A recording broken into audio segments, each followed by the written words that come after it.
அன்பார்ந்த வாஸ்து நேயர்களே, கடந்த 25 ஆண்டுகளுக்கும் மேலாக நான் கோயம்பேட்டில் இருந்து கொண்டு வெற்றி வாஸ்து சர்வீசஸ் என்ற அமைப்பின் கீழ் இந்த வாஸ்து சம்பந்தமான தொழில் செய்து வருகிறேன். சர்வீஸ் பேஸ்டு தொழில் செய்து கொண்டு வந்திருக்கிறேன். என்னை அழைக்கக்கூடிய பல்வேறு நண்பர்களுக்கும் அவர்கள் சம்பந்தப்பட்ட ஊருக்கு சென்னை மாநகரம் மட்டுமின்றி மற்ற வெளியூர்களுக்கும் நேரிலே போய் அவர்களிடத்திலே அவர்களுடைய இடத்தை நேரில் பார்வையிட்டு அவர்களுக்கு தக்க ஆலோசனை சொல்லி வருகிறேன்.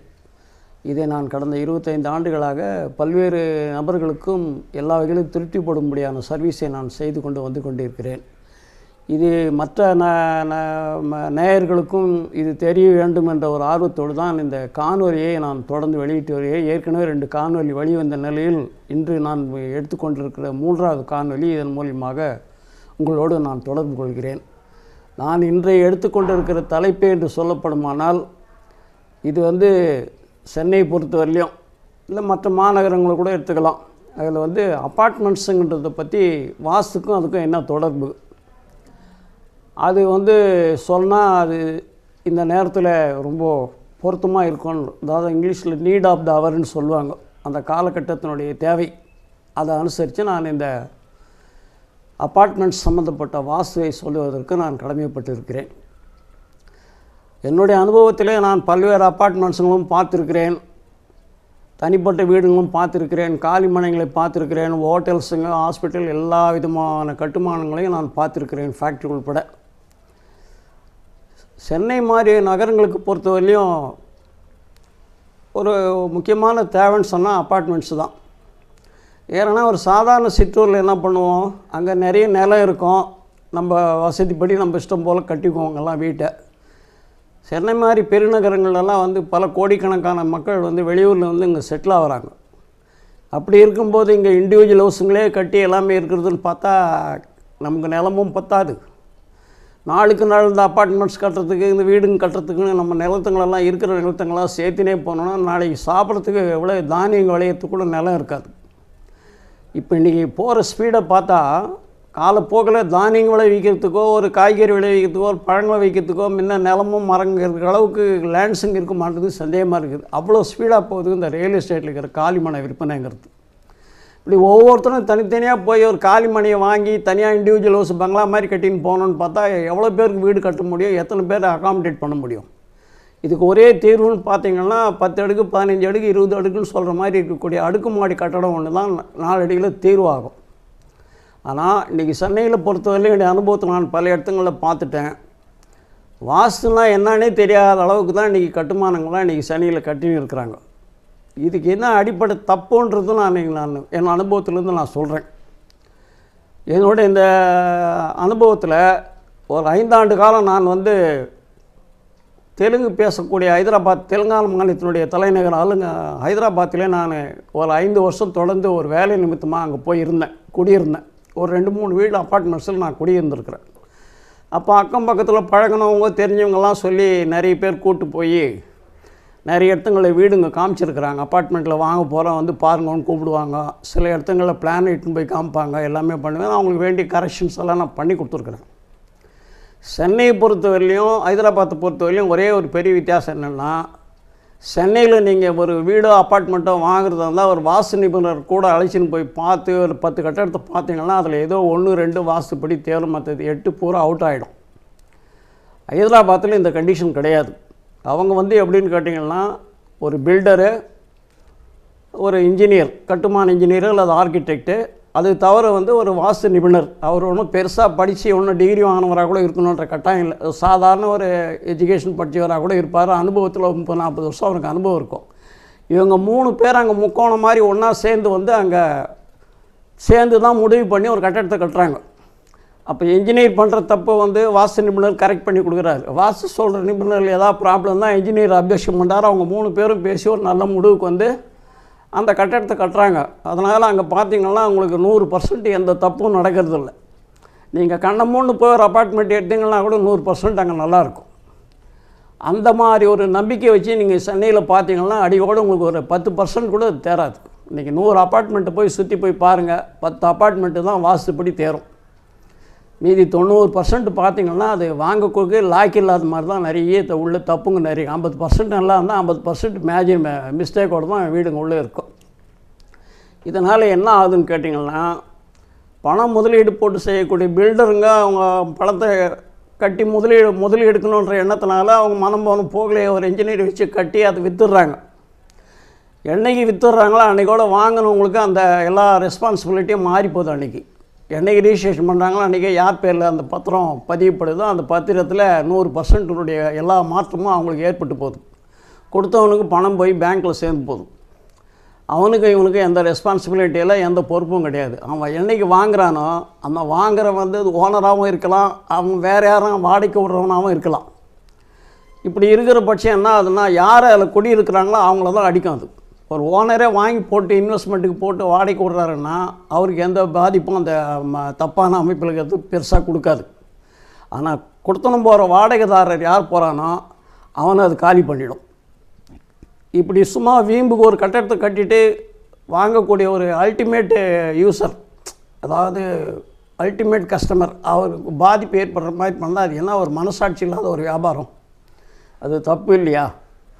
நமக்கு பக்கத்தில் இருக்கிற அண்டை மாநிலத்தில் ஹைதராபாத்தில் இருக்கிறவங்களுக்கு ஒரு சாத்தியம் இருக்குது, அவன் 100% நல்லா வாசுபடி கட்டியே விற்கிறான். அதே சென்னையில் பார்த்தா அந்த அமைப்பே இல்லைன்னா அப்போ என்ன அர்த்தம்? அதுவும் ஒரு மாநகர தலைநகரம் தான், இதுவும் ஒரு மாநகர தலைநகரம் தான். அப்படி இருக்கிற போது அவங்களுக்கு சாத்தியமானதையே நம்மளுக்கு சாத்தியம் இல்லாத போயிடுச்சுங்க. இதுக்கு என்ன காரணம்னா, ஒரு வாஸ்து நிபுணனுடைய ஆலோசனை கிடைக்காம இவங்க மனம் போன போக்கில் ஒரு இன்ஜினியரை வச்சு ஒரு மேஸ்திரி வச்சு கட்டுறதுனால தான் இந்த தப்புங்கள்லாம் நிகழ்து. அங்கே இருக்கிற மாதிரி ட்ரையாங்கிள் மாதிரி இங்கேயும் வந்து ஒரு ஹவுஸ் ஓனரு, ஒரு பில்டிங் இன்ஜினியரு, ஒரு வாஸ்து கன்சல்டன்ட் 3 பேரும் ஒன்றா ஜாயின் பண்ணி சென்னையில் செயல்பட்டாங்கன்னா இந்த தப்பு வந்து இங்கே நடக்கிறதுக்கு வாய்ப்பே கிடையாது. இங்கே கட்டிட்டு போகிறவங்க நல்லா இருப்பான், எல்லாருமே செழிப்பாக இருப்பாங்க. இதுக்கு அந்த வாய்ப்பு இல்லை.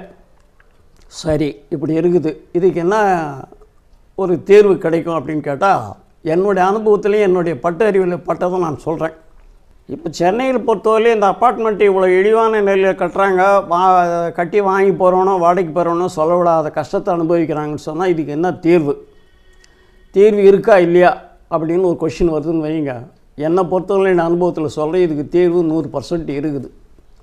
இது எப்படி சொல்கிறேன்னு சொன்னால், மனம் இருந்தால் மார்க்கம் உண்டு அப்படின்னு ஒரு பழமொழி. ஒரு வில்லிங்னஸ் இருக்கணும், இப்படி பண்ணால் தான் இது நல்லதுன்னு சொல்கிற தீர்மானம் அந்த மாதிரி ஒரு பில்டருக்கும் மற்றவங்களுக்கும் எல்லாருக்கும் வந்துட்டால் இது 100% சாத்தியமான விஷயந்தான். இது ஒன்றும் முடியாத விஷயம் ஒன்றும் கிடையாது. அப்படி இருக்கிற போது இதை எப்படி செயல்படுத்த முடியும்னு கேட்டால், என் மனசில் பட்ட சில யோசனைகளை நான் சொல்கிறேன். அது நல்ல யோசனையாக கெட்ட யோசனையான்றது நீங்கள் சீர் தூக்கி பாருங்கள். நல்லதாக இருந்தால் கன்சிடர் பண்ணுங்கள், வேணான்னா தூக்கி போட்டு போயினே இருங்க. அந்த சுதந்திரன்றதுக்கு நீங்கள் யோசனை பண்ணி நீங்கள் முடிவு பண்ணிக்கலாம். அந்த நான் சொல்கிற கருத்துங்கள்லாம் சரியானதானா இல்லைன்றது. இப்போ வந்து ஒரு அப்பார்ட்மெண்ட்டோ தனி வீடோ ப்ராசஸ் பண்ணுறதுக்கு கார்ப்பரேஷன்லேயோ முனிசிபாலிட்டிங்களோ ஒரு ப்ராசஸ் வச்சுருப்பாங்க. அதுக்கு ஒரு கட்டணம் வச்சுருப்பாங்க. இந்தந்த ஸ்டேஜுக்கு இந்தந்த பணம் கட்டினாக்க இந்தந்த விஷயங்களுக்கு வந்து நாங்கள் பர்மிஷன் கொடுக்குறோம். இன்ஜினியர் வந்து நேரில் பார்த்துட்டு எல்லாம் வந்து ஏதாவது தப்பு பண்ணியிருக்காங்களா, ஏதாவது வயலேஷன் பண்ணியிருக்காங்களா பார்க்குறாங்க. இன்ஸ்பெக்ஷன்லாம் வந்து பார்க்குறாங்க. அப்படி இருக்கிற போது ஏதாவது வாஸ்து ரீதியான தப்புகள் ஏதாவது பண்ணியிருந்தாங்கன்னா அதை வந்து ஒரு சரியான வாஸ்து நிபுணருடைய துணையோடு கரெக்ட் பண்ணுறதுக்கு அரசாங்கமே முன் வரணும். அவங்களுக்கெல்லாம் ஊக்கம் தரணும். ஒரு இதை வந்து பார்த்து கரெக்ட் பண்ணி ஒரு பிளானுன்னா ஒரு வாஸ்து நிபுணர்களுடைய பார்வையோடு பண்ணால் நல்லாயிருக்கும்னு சொல்லணும். அப்படி இல்லை, பிஇ படிச்சுட்டு வேலைக்கு வராங்க பாருங்கள் இன்ஜினியருங்க, அவங்க பாடத்திட்டத்தில் 4 வருஷம் ஏதோ 5 வருஷம் ஏதோ படிக்கிறாங்கன்னா அவங்களுக்கு வாஸ்து ஒரு மெயின் சப்ஜெக்டாக இருக்கணும். நிறைய யூனிவர்சிட்டியில் இந்தியாவில் இருக்குது, அது நமக்கு தெரியாது. நாம்ளும் வந்து இங்கே ஒரு சப்ஜெக்டை அதை கொண்டு வந்து அந்த பிஇ படிக்கிற ஸ்டூடெண்ட்ஸுங்களும் மற்றவங்களும் ஒரு டிப்ளமோ லெவல்லையோ டிகிரி லெவல்லையோ வாஸ்து படிக்கணும். அப்படி போட்டாங்கன்னா வாஸ்து கன்சல்டன்ட்டு தனியாக போய் தேட வேண்டிய அவசியம் கிடையாது. அவங்களே அவங்களுடைய பிளானை கரெக்ட் பண்ணி திருத்திக்குவாங்க. இப்படி அரசாங்கம் முன் வந்து பண்ணும்போது என்ன பண்ணணும், இப்போ இன்றைக்கி இருக்கிற எக்ஸிஸ்டிங்கில் தப்பு பண்ணி ஒரு பிளானை கொடுத்து கட்டுறாங்கன்னா அதுக்கு உண்டான ப்ராசஸிங் ஃபீஸ் என்ன வாங்குறாங்க. ஒரு உதாரணத்துக்கு ஒரு 10,000 ரூபா வாங்குறாங்கன்னு வைங்க, ஒரு பிளானுக்கு எடுக்கணும் கவர்மெண்ட் ஃபீஸ் வாங்குறாங்க. வாஸ்துப்படி பக்காவாக சுத்தம் இடம் விட்டு க்ளீனாக பண்ணி முறைப்படி வாஸ்து அமைப்போடு ஒரு பிளான் போட்டு ஒருத்தர் கட்டுறாங்கன்னா அவங்களுக்கு நீங்கள் ப்ராசஸிங் ஃபீஸில் கன்செஷன் கொடுக்கணும். ஒரு 7,500 ரூபா 8,000 ரூபா அப்படின்னு ஒரு 10% 20% அவங்களுக்கு நீங்கள் அமௌண்ட்டை குறைச்சி கொடுத்து அந்த வேலையை நீங்கள் செய்யணும். அப்படி செஞ்சு இந்த மாதிரி ஒவ்வொரு கட்டத்துலேயும் ஒரு 15 மாடி இருக்குதுன்னு வைங்களேன், அதை 5 மாடியாக பிரிச்சிங்க. முதல் 5 மாடி, மேலே இருக்கிற 5வது மாடி, 3வது இருக்கிற 5வது மாடி. இந்த மாதிரி இந்த அடுக்குமாடி கட்டடம் கட்டும்போது அதுக்கெல்லாம் வந்து டேக்ஸ் கன்செஷனு, இபி கன்செஷனு, தண்ணி வாட்டர் கன்செஷனு, இப்படி எல்லா வகையிலையும் வந்து வாஸ்து ஃபாலோ பண்ணி முறைப்படி கட்டுறாங்கன்னா அவங்களுக்கு ஒரு தனி சலுகை கொடுங்க. அப்போ என்ன ஆனால் பில்டருக்கு என்ன வரும், என்னடா நம்ம வாஸ்துப்படி முறையோடு போயிட்டால் நமக்கு ஏகப்பட்ட சலுகை கிடைக்குது, நம்ம காஸ்ட்டு கூட வந்து நமக்கு இதாகுது, தப்பான வழியில் கட்டிட்டு நம்ம அவசரப்படுறது, இப்போ டேக்ஸுக்கு ரொம்ப அதிகமாக கவர்மெண்ட்டு கட்டுறதை விட நாம் இந்த மாதிரி கவர்மெண்ட் சலுகை அனுசரித்து நம்ம முறைப்படி வாசுப்படி கட்டிட்டு போட்டால் நமக்கும் லாபம், வர்றவங்களுக்கும் லாபம், நல்லா இருக்குமே, ஏன் இப்படி செய்யக்கூடாதுன்ற எண்ணம் மனசில் வரும். அப்போ காலப்போக்கில் என்ன ஆகும்னா நிறைய வாசுப்படியே வந்து கட்டப்பட்ட அப்பார்ட்மெண்ட்ஸுங்க நிறைய வரும். அப்படி வாசுப்படி நிறைய அப்பார்ட்மெண்ட்ஸ் கட்டி வரும்போது இந்த காலிமனைக்கான இடங்கள் தீர்வுன்றது பெரிய அளவில் குறையும். இல்லைன்னா நம்ம போய் ஒரு கை இப்படி மண்ணையும் வந்து நிலத்தில் உருவாக்க முடியாது. புதுசாக ஒரு பழைய காடுங்களை எதனா அழிச்சா தான் நமக்கு புதுசாக நிலம் கிடைக்கும், இல்லைன்னா நிலம் கிடைக்காது. அப்படி இருக்கிற போது காலப்போக்கில் இதே மாதிரி நிலங்கள்லாம் விரிவடைஞ்சின்னு போயினே இருந்துச்சுன்னா அப்புறம் சாப்பிட்ற ஒரு தானியமோ மற்றதை கூட பயிர் பண்ணுறதுக்கு நிலங்க வந்து குறைஞ்சினே போயிடும். அப்புறம் நான் வெளிநாட்டிலலாம் போய் 200-300 ரூபா கொடுத்து அரிசி வாங்கி சாப்பிட்ற மாதிரி வரும். ஏன் நமக்கு அந்த மாதிரி தலையெழுத்து? அடுக்குமாடி கட்டடம் நீங்கள் 20 கட்டடம் 30 கட்டடம் தொடர்ந்து கட்டிட்டு டேக்ஸ் கன்செஷன் அது இது எல்லா வகையிலையும் பண்ணுங்கள். வாடகை கூட கம்மியாக கொடுக்கலாம். கீழே அடுக்கு 20,000 ரூபாய் கொடுத்தா மேல் அடுக்கு 18,000 கொடுங்க, அதுக்கு மேலே அடுக்கு 16,000 கொடுங்க. என்ன இல்லை தப்பு? டேக்ஸ் அதை குறைச்சி கொடுங்க, எல்லா வகையிலையும் செலவு கொடுங்க. அரசாங்கமே முன் வந்து பண்ணிட்டோன்றேன் நான். இது மாதிரி பண்ணால் கண்டிப்பாக பில்டருங்க பூரா அட்டென்ஷன் பூரா அப்பார்ட்மெண்ட்ஸை ஒழுங்கு பண்ணுன்ற எண்ணம் வரும், எல்லாருக்கும் கிடைக்கும். இதுக்கு இன்னொரு தீர்வு நான் சொல்கிறேன். இங்கே தமிழ்நாட்டில் பொறுத்தவரையிலையும் இந்த பில்டர்ஸ் அசோசியேஷன் ஒன்று இருக்குது. இந்த அப்பார்ட்மெண்ட்ஸ் கட்டுறவங்களாம் சாதாரண ஆளுங்களும் இருக்கிறாங்க, பெரிய கார்ப்பரேட் கம்பெனியும் இருக்கிறாங்க. இவங்க ஒரு 10 பில்டர் ஒன்றா சேர்ந்து போய் இன்றைக்கி ஹைதராபாத்தில் போய் அங்கே இருக்கிற அசோசியேஷனில் கான்டாக்ட் பண்ணி போய் அங்கே ஒரு 3 நாள் தங்கி அவங்க மூலிமா அவங்க கட்டியிருக்கிற கட்டுமானத்தெல்லாம் போய் பார்க்கலாம். இங்கே சாத்தியமாகாது, அங்கே எப்படி சாத்தியமாகுது? இன்றைக்கி நீங்கள் சென்னையில் 25,000 ரூபாய் கொடுத்து வாடகை கொடுத்து போகிற ஒரு வீட்டை ஹைதராபாத்தில் போனீங்கன்னா 20,000 22,000 ரூபாய்க்கு அதே அப்பார்ட்மெண்ட்டு கிடைக்குது. அவன் வாசுப்படி இடம் விட்டு கட்டுறான், எல்லாம் செய்கிறான், அவங்களோட கம்மி ரேட்டுக்கு வாடகையும் கொடுக்குறான். அது ஒன்றும் சாதாரண ஒன்றும் கிராமம் கிடையாது ஹைதராபாத்ன்றது. இந்தியாவில் இன்றைக்கி ஐடி கம்பெனிகள்லாம் போற்றி புகழக்கூடிய ஒரு பெரிய லெவலில் இருக்கக்கூடிய ஒரு பெரிய சிட்டி அது. காஸ்மாபாலிட்டியன் சிட்டின்னு கூட அதை சொல்லலாம், அவ்வளோ பெரிய ஊர் அது. அப்படி இருக்கிற போது அவங்களுக்கு சாத்தியமானது ஏன் நம்ம மெட்ராஸில் இருக்கிறவங்களுக்கு சாத்தியமாகாத போது? அதனால் நீங்கள் அசோசியேஷன் மூலிமா போய் நீங்கள் அங்கே ஹைதராபாத்தில் போய் சுற்றி பாருங்கள் 3 நாள். அவங்க கட்டுமானங்கள்லாம் எப்படி இருக்குது, அவங்க எவ்வளோ இடைவெளி விட்டு எப்படி வாசுப்படி பக்காவாக கட்டுறாங்க, அதே நேரத்தில் அவங்க காஸ்ட் எப்படி குறையுது, அவங்களாம் வாடகை மற்ற அட்வான்ஸ் எல்லாம் ஏன் குறைச்சி கொடுக்குறாங்க, எப்படி அவங்களுக்கு சாத்தியமாகுது, நமக்கு ஏன் இங்கே முடியலன்றதெல்லாம் நீங்கள் போய் உங்களுடைய கவுண்டர் பார்ட்டு தான் அவங்க, உங்களுடைய சக நண்பர்கள் தான் அவங்களும். நீங்கள் அவங்கக்கிட்ட போய் டிஸ்கஸ் பண்ணி போய் பாருங்களேன். பார்த்தீங்களா நிறைய விஷயம் தெரியுது. அதை வந்து பேஸ் பண்ணி இங்கே வைங்க. இங்கே இருக்கிற தமிழ்நாடு கவர்மெண்ட்டு போய் நீங்கள் அணுகி போய் கேளுங்களேன், எங்களுக்கு இந்த மாதிரி சலுகைங்கள்லாம் கொடுங்க, நாங்கள் வந்து ஹைதராபாத்தில் போய் பார்த்து வந்தோம், அவங்களாம் நல்லா செழிப்பாக நல்லா இருக்கிறாங்க, காஸ்ட்டு குறையுது, அதே மாதிரி எங்களுக்கு பல விஷயங்களை நீங்கள் ஹெல்ப் பண்ணிங்கன்னா நாங்களும் வந்து குறைஞ்ச விலைக்கு நிறைய குறைச்சி கொடுக்கறதுக்கெல்லாம் எங்களுக்கு நிறைய வாய்ப்பு இருக்கும் அப்படின்னு செய்யுங்க. இதுதான் ஒரு நல்ல தீர்வுன்னு என் மனசுக்கு படுது. அடுத்தது என்னுடைய இந்த காணொலியில் 2 பிளான் கொடுத்துருக்குறேன். ஒன்று அப்பார்ட்மெண்ட்டுன்றது கரெக்டாக வந்து எப்படி வாசுப்படி போட்டதுன்னு சொல்கிறதுக்கு ஒரு பிளான் ஒன்று, அது வந்து 4 பிளான் இருக்குது. அதே மாதிரி இன்னொரு தப்பான பிளானும் இருக்குது. இங்கே அப்பார்ட்மெண்ட்டுக்காரங்க என்ன தப்பு பண்ணுறாங்கிறத நான் அதில் இன்னொரு பிளான்லேயும் காமிச்சிருக்கிறேன். இதில் பார்த்தீங்கன்னா ரெக்டாங்கிள் பீஸ் கரெக்டாக இருக்கும், 22 அடி 35 அடி அப்படின்னா அந்த ஒரு அளவு வச்சு கரெக்டாக பண்ணியிருக்கிறேன் 4 பிளானும். நீங்கள் அந்த தப்பான அமைப்பு அப்பார்ட்மெண்ட்டுக்காரங்க பண்ணுற என்ன தப்புன்றது நான் தனியாக போட்டுக்கிறேன். அதில் பார்த்தீங்கன்னா இதில் 3 அடி 4 அடி 6 அடி இடைவெளி விட்டு ஒரு காமன் வால் பிரிக்கும். இந்த அப்பார்ட்மெண்ட்டு அந்த அப்பார்ட்மெண்ட்டுக்கும் 3 அடி இடைவெளி சந்து இருக்கும். அப்படி போட்டால் தான் அங்கங்கே ஜன்னல் வைக்கிறதுக்கும் மற்றதுக்கும் கரெக்டாக இருக்கும். இப்போ நீங்கள் ஒட்டி போட்டு எல்லாமே காமன் வாலில் கட்டுறதுனால ஜன்னல் அவங்களும் வைக்க முடியாது, இவங்களும் வைக்க முடியாது. அப்போ என்ன ஆகும், கிழக்கு பக்கம் ஜன்னல் வைக்கலைன்னா அது ஆம்பளைங்களை காலி பண்ணிவிடும், வடக்கு பக்கம் ஜன்னல் வைக்கலன்னா அதை வீட்டு பொம்பளைங்களை காலி பண்ணிவிடும். இது வந்து வாசுகளில் இருக்கிற சூட்சமம். நாம் ஏன் அந்த தப்பு பண்ணணும்? சரியான 3 அடி 4 அடி இடைவெளி விட்டு நீங்கள் கட்டிட்டீங்கன்னா உங்களுக்கு பிரச்சனையே இல்லையா? வரவன் நல்லா இருக்க போகிறான், செழிப்பாக இருக்க போகிறான், உங்களுக்கு இன்னும் அதோட வேறு என்ன வேணும்? என்ன சாதாரணமாக அப்பார்ட்மெண்ட்டுக்கு தப்பாக கட்டுறவங்க கொடுக்குற அசலை விட இந்த சுற்றி இடைவெளியை விட்டு முறைப்படி கட்டுறவனுக்கு கொஞ்சம் காஸ்ட் மிச்சம் ஆகும். அது ஆனால் ஆகிட்டு போகுது. வாங்குறவங்களுக்கு ஒரு காமன் சென்ஸ் வேண்டா? என்னடா சுற்றி இவ்வளோ இடைவெளியை விட்டு நல்லா வசதியாக கட்டி கொடுத்துக்கிறானா வாசுபடி, அப்போ அவனோடய வந்து விலை அதிகமாக தானே இருக்குன்ற ஒரு காமன் சென்ஸ் இருந்தால் அவங்க அந்த விலையை கொடுத்துட்டு வாங்கி போக போகிறாங்க. இப்போ ரோடு ஓரமாக நம்ம ஒரு தள்ளுவண்டியில் பார்க்குறோம், அவன் இட்லி விற்கிறான் 20 ரூபான்னு கொடுக்குறான் 2 இட்லி. அதே ஒரு ஸ்டார் ஹோட்டலில் பெரிய ஹோட்டலில் போய் பாருங்களேன், 45 ரூபா 50 ரூபாய்க்கு கொடுக்குறான் 2 இட்லி ஒரே மாதிரியே இருக்குது. அங்கங்கே தரம் இருக்குதுல்ல, வேறுபாடு இருக்குதுல்ல.